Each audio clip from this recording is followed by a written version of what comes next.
Vous écoutez Radio Lomé, il est 19h.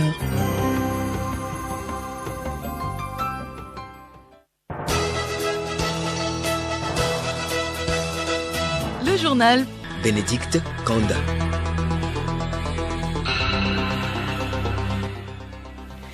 Madame, Monsieur, bonsoir. Les grandes articulations de ce journal.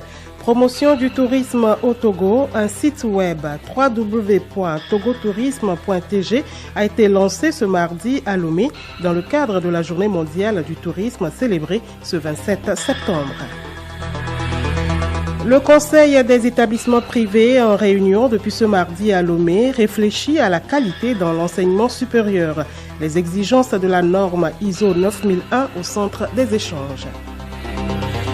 En Guinée, l'ancien président Dadis Camara a été envoyé en prison ce mardi à la veille du procès du 28 septembre.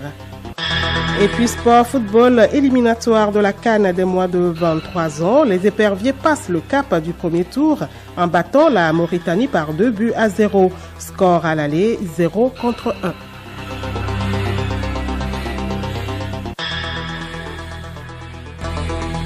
Radiolomé.tg.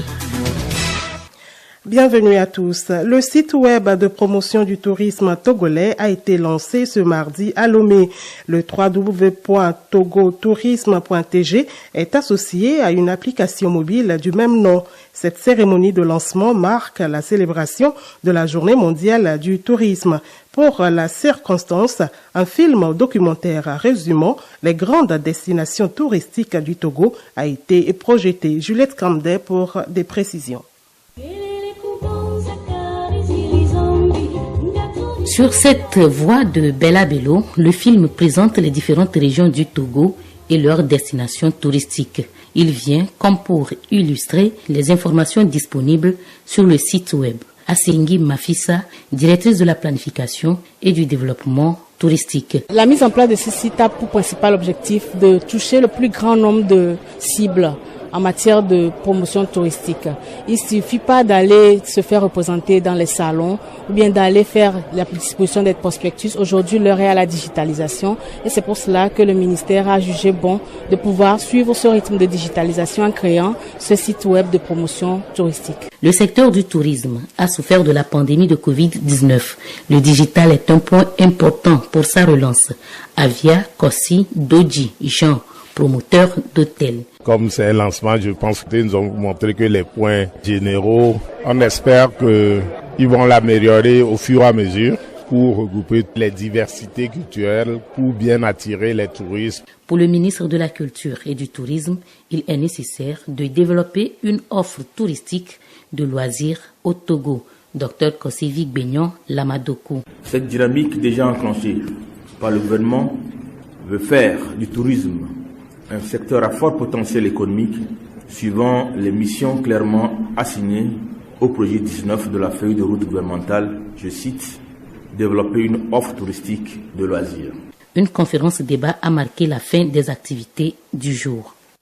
Juliette Camdet, le système de management de la qualité fait objet ce mardi à Lomé d'un atelier au profit du Conseil des établissements privés d'enseignement supérieur du Togo. Au centre des échanges, la sensibilisation sur les exigences de la norme ISO 9001. Yao Kamake. Sont concernés par cette sensibilisation et ce partage sur le management de la qualité les premiers responsables des établissements privés de l'enseignement supérieur. L'objectif recherché est de parvenir à un changement positif de comportement afin d'atteindre un standard enviable. Une démarche appréciée par le gouvernement. Professeur Majesté Iouateba, ministre de l'Enseignement supérieur et de la Recherche. Cette appropriation de ces normes de qualité pour nous, c'est un grand bonheur que cela vienne des établissements privés et le gouvernement sera à leur côté pour qu'on puisse le mettre en œuvre. Parce que ensemble avec les écoles privées, nous nous sommes fixés un défi. Le défi d'être en Afrique dans les années à venir, être une référence. Une référence pour que lorsque on décroche un diplôme au Togo, que ce diplôme soit un diplôme hautement compétitif. Et les écoles privées font des sauts qualitatifs vraiment impressionnants et pour cela, il faut absolument les accompagner. Le management de qualité se révèle une exigence capitale pour tout promoteur ou acteur de l'enseignement supérieur, d'où la nécessité de mettre un accent sur la notion de leadership dans le secteur. Amé Kossi, directeur de Formatec, président du CEPES. La 9001, c'est la norme qui définit comment fonctionner pour être une structure, un organisme de qualité, pour que les produits soient acceptés partout. Les produits pour nous, c'est l'enseignement, c'est les diplômés. Donc ça nous permettra donc de respecter les conditions du Togo, les conditions internationales et du coup, nous sommes dans une bonne logique de fonctionnement. Outre le partage des exigences de la norme ISO 9001, les participants vont analyser l'existant en matière d'assurance qualité au niveau de chaque établissement. Yao Kamake, la rentrée scolaire est effective depuis ce lundi. Pendant que certains élèves sont en classe, d'autres sont encore à la recherche des places. En effet, les inscriptions des apprenants se poursuivent dans les établissements scolaires. Comment se déroule-t-elle? Raoul Tetonyake et Hélène Assabi ont rencontré un parent au CEG à Venou pour l'inscription de son enfant. Kofi, père de Grâce, vient de sortir du bureau de la directrice. Quelques 25 pas et il est à dos de sa moto avec un air perdu dans la nature. Il est venu inscrire sa fille Grâce, 12 ans, en classe de 4e. Je suis venu pour me renseigner. La directrice, elle me disait d'amener certains dossiers et je suis allé chercher mon enfant arrivé. Et les dossiers étaient complets, mais elle dit qu'elle veut les bulletins avant l'inscription. Donc c'est pourquoi je retourne pour chercher les originaux de ces bulletins. Sinon, il n'y a pas de problème. Une trentaine de minutes plus tard, Kofi revient avec son enfant et se dirige une fois encore vers la direction. Après une dizaine de minutes, il ressort avec un visage tout souriant et plein de joie. La petite Grâce vient d'être inscrite au CEG à Venou. Je suis allé chercher les originaux, en plus l'original du CPD, pour attester qu'elle a eu son CPD avant de passer au collège. Elle est inscrite, puis c'est bon, le cadre est bon. L'enfant était en privé. Voyant le coût de vie actuellement, je n'arrive plus à supporter. J'ai 3 enfants. Je l'ai amené ce qu'elle vient faire le public. La joie de Grâce et son père contrastent avec les visages fuyants et désespérés de certains parents qui ne connaissent pas encore le sort réservé à leurs enfants. Comme quoi, l'avenir appartient aux lève-tôt. Pour la réussite de l'année scolaire et dans le cadre de l'amélioration du système éducatif national, de nouveaux enseignants ont été déployés sur l'ensemble du pays. Madame Mounirietou Tchadjedre fait partie du lot.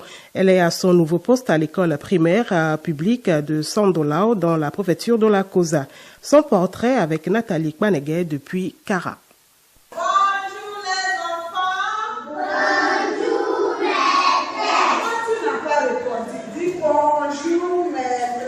Voile blanc sur la tête, visage souriant, teint clair, forme svelte, taille moyenne, Mounirietou Tchadjedre est à son premier contact avec ses élèves du CP1.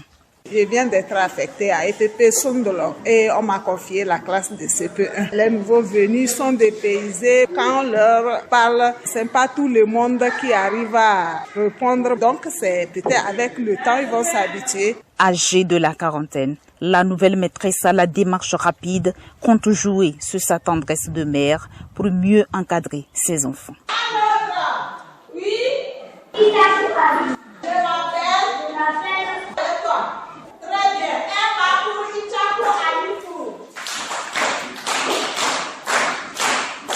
C'est les enfants, c'est les petits. Ils viennent fraîchement de la maison, donc il faut aller doucement avec eux, savoir les amadouer, savoir les prendre, être patiente pour que ça puisse aller. Comme c'est le premier jour aujourd'hui aussi, tout est un peu difficile, mais avec le temps, ils vont prendre un bon train. De religion musulmane, Mounirietou Tchadjedre a enseigné l'an dernier à l'EPP Tomde, toujours dans la région de la Kara. De Kara, Nathalie Kwanegay pour Radio Lomé. Merci à vous Nathalie Kwanegay. Dans les écoles, l'hygiène alimentaire permet d'éviter tout risque de contamination qui peut avoir de graves conséquences sur la santé des élèves. Théo Akbonou et Geneviève Pognon sont allés au lycée d'Aguenivé Centre pour le constat. L'hygiène alimentaire des apprenants en ce début de la rentrée scolaire, un idéal pour les responsables d'établissement. Au lycée d'Agognvé Centre, les revendeuses assises devant leur étalage s'apprêtent à accueillir les élèves pendant la récréation. Sala Ayoko, vice-présidente des revendeuses, donne des précisions sur les conditions d'hygiène. Chez nous ici, il y a la propreté, l'hygiène. Les femmes attachent la tête avant de vendre. Tout le monde fait tout possible pour mettre de l'eau et l'eau du savon à côté de lui. Et quand les enfants sortent, ils lavent les mains dans l'eau du savon et puis se rincent dans l'autre eau. Et les assiettes sont propres, tout le monde couvre ces choses et puis nous sommes tous en bon état et nous avons les hommes de service d'hygiène qui viennent nous visiter, ils font leur contrôle et nous avons notre carte de service d'hygiène et puis tout est en ordre chez nous ici. Il y a le riz, le pain avec ses condiments, jus, il y a Africa Tennis, yaourt, liha, il y a bouillie et puis gâteau, il y a coluco. Pour s'assurer du respect de ces règles d'hygiène, un contrôle régulier est effectué par des agents de santé et des surveillants du lycée. Adovi Kokou, censeur au lycée d'Agognvé Centre, confirme. Dans notre école, il y a une infirmerie qui s'occupe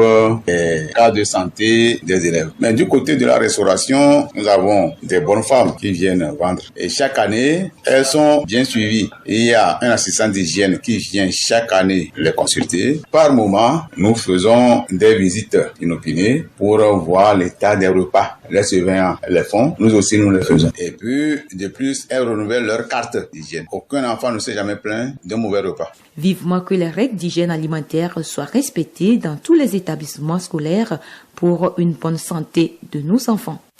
Geneviève Cognon, et puis pour clore ce dossier scolaire, les élèves se sont préparés aussi bien moralement que physiquement avant la reprise des classes. Ils étaient chez les coiffeurs pour se tailler correctement les cheveux au ras. Clarisse Tombité a vécu l'ambiance dans quelques ateliers de coiffure. Nous sommes déjà dans la première semaine de la rentrée, mais comparativement à l'année passée, l'engouement n'est pas le même et les tarifs varient, comme le témoignent Basile et Edo, tous coiffeurs à Agoué Assié et Minamadou. Les clients ont diminué de volume et le coût de la vie chère. Et le tarif des enfants, c'est 300. Compte tenu du moment, 200, on accepte. Pour les grands, si c'est 500, mais minimum, c'est à 300. Pour la barbe, c'est à 200, à 700 francs. Pour limiter les cheveux, c'est à 200, mais ça c'est pour 600 francs. Jusqu'alors là, il n'y a pas effet de rentrer chez nous. Donc on ne sait pas dans l'après-midi ou bien jusqu'à la soirée, donc demain ce que ça va donner. Il y a certains élèves qui savent que c'est la rentrée, donc ils préfèrent passer d'avance. Le coiffeur Edo, lui, préfère respecter les tarifs approuvés par le syndicat national. Dans notre atelier, nous respectons nos tarifs que le syndicat, le CMB a donné sur toute l'étendue du territoire. Parce que les petits, si on a fait une faveur, c'est 300. Les grands, c'est à partir de 500 000 francs. Parce qu'il y a l'entretien. Il y a une machine qui s'appelle stérilisateur. On prend ça pour désinfecter les tondeuses. Donc tout ça là, il faut que si le client vient, il soit à l'aise et demain il revient chez toi encore. C'est ça même le métier. Priska en classe de 4e et Poyode et Sodissa en classe de seconde viennent de se faire coiffer. Je me suis fait belle pour la rentrée scolaire. C'est pourquoi je me suis coiffée. J'ai quelques camarades qui sont venus pour se rendre belle pour commencer. Je me suis beaucoup amusée à la maison. Je suis très contente parce que je veux recommencer l'école. Je me sens heureux pour la rentrée scolaire. Je dois me coiffer pour sembler beau. Pour le moment, il n'y a pas assez de gens, donc je peux trouver de la place. Bonne rentrée scolaire à tous les apprenants. Le journal Bénédicte Kanda. Également dans l'actualité en Guinée, l'ancien président Dadis Camara et 5 de ses co-accusés ont été envoyés en prison ce mardi avant le jugement à partir de ce mercredi pour les exactions commises dans le stade de Conakry le 28 septembre 2009. Lutte contre le paludisme, la 8e conférence annuelle de l'Association panafricaine de lutte antivectorielle se tient à Kigali au Rwanda. La rencontre réunit jusqu'à jeudi quelques 500 scientifiques de plus de 50 pays du continent pour éradiquer le paludisme, cette maladie qui tue en Afrique plus qu'ailleurs. La conférence intervient alors que les appels à mobiliser les financements promis par le Fonds mondial se multiplient. L'actualité sportive, les éperviers des moins de 23 ans, les U23, joueront le deuxième tour des éliminatoires pour la Coupe d'Afrique des Nations CAN U23 au Maroc. Les hommes de Traoré Afizou ont battu ce mardi après-midi au stade de Kégué les Mariabitoun de la Mauritanie sur le score de 2-0. Avotor Kokou à la 46e minute et Laba Kevin à la 69e minute ont permis au Togo d'entrevoir le deuxième tour. À Casablanca au Maroc, Épervier Senior et Nzalangue National se sont séparés dos à dos, 2 buts partout. Ce nul met fin au stage des journées FIFA pour le Togo. Les Éperviers auront donc subi une défaite face à la Côte d'Ivoire et fait un match nul avec la Guinée équatoriale pour les 2 rencontres des journées FIFA. Et puis l'information insolite pour terminer, en Inde, un invité surprise mais ô combien dangereux s'est glissé dans le sac à dos d'une écolière de la région du Madhya Pradesh. Alors qu'elle était en cours, la fillette a senti son sac bouger. Un bruit ressemblant à un sifflement s'échappait également du sac. Le sac est finalement apporté à l'extérieur de l'école. Un professeur l'ouvre et c'est un serpent qui en sort, provoquant une frayeur dans la foule. C'est un cobra long d'environ 1,50 m. Il s'est finalement enfui dans la végétation sans mordre personne.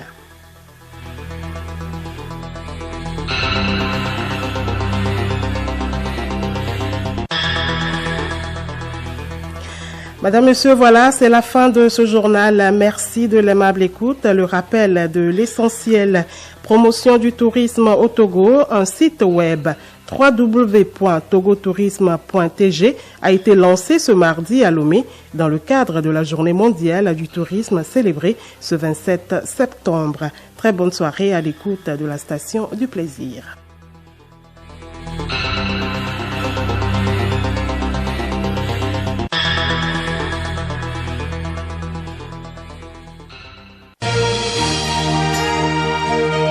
Radio Lomé, boîte postale 434, email radiolomé@radiolomé.tg. Radiolomé.tg.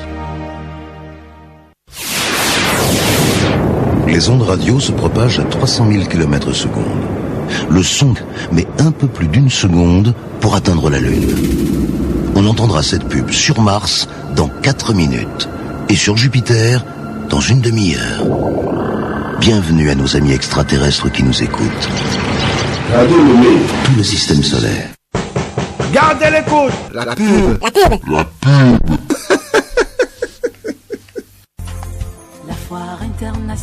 C'est reparti! Du 30 novembre au 18 décembre 2022, vivez la 17e foire internationale de Lomé au centre togolais des expositions et foire de Lomé. Thème, compétitivité des biens et services pour la relance économique post-Covid-19. Plus de 1000 exposants et 300 000 visiteurs à ce grand rendez-vous annuel de promotion des affaires avec des rencontres B2B, moments exceptionnels pour nouer des contacts d'affaires. Les inscriptions ont démarré et se poursuivent. Réservez vos tickets d'entrée via l'application Foire Togo 2000 disponible sur Play Store. Pour plus d'informations, veuillez consulter le www.ctf.tg ou contacter le +228 91 20 70 70 ou le 99 20 70 70. La Foire internationale de Lomé, foire de toutes les opportunités.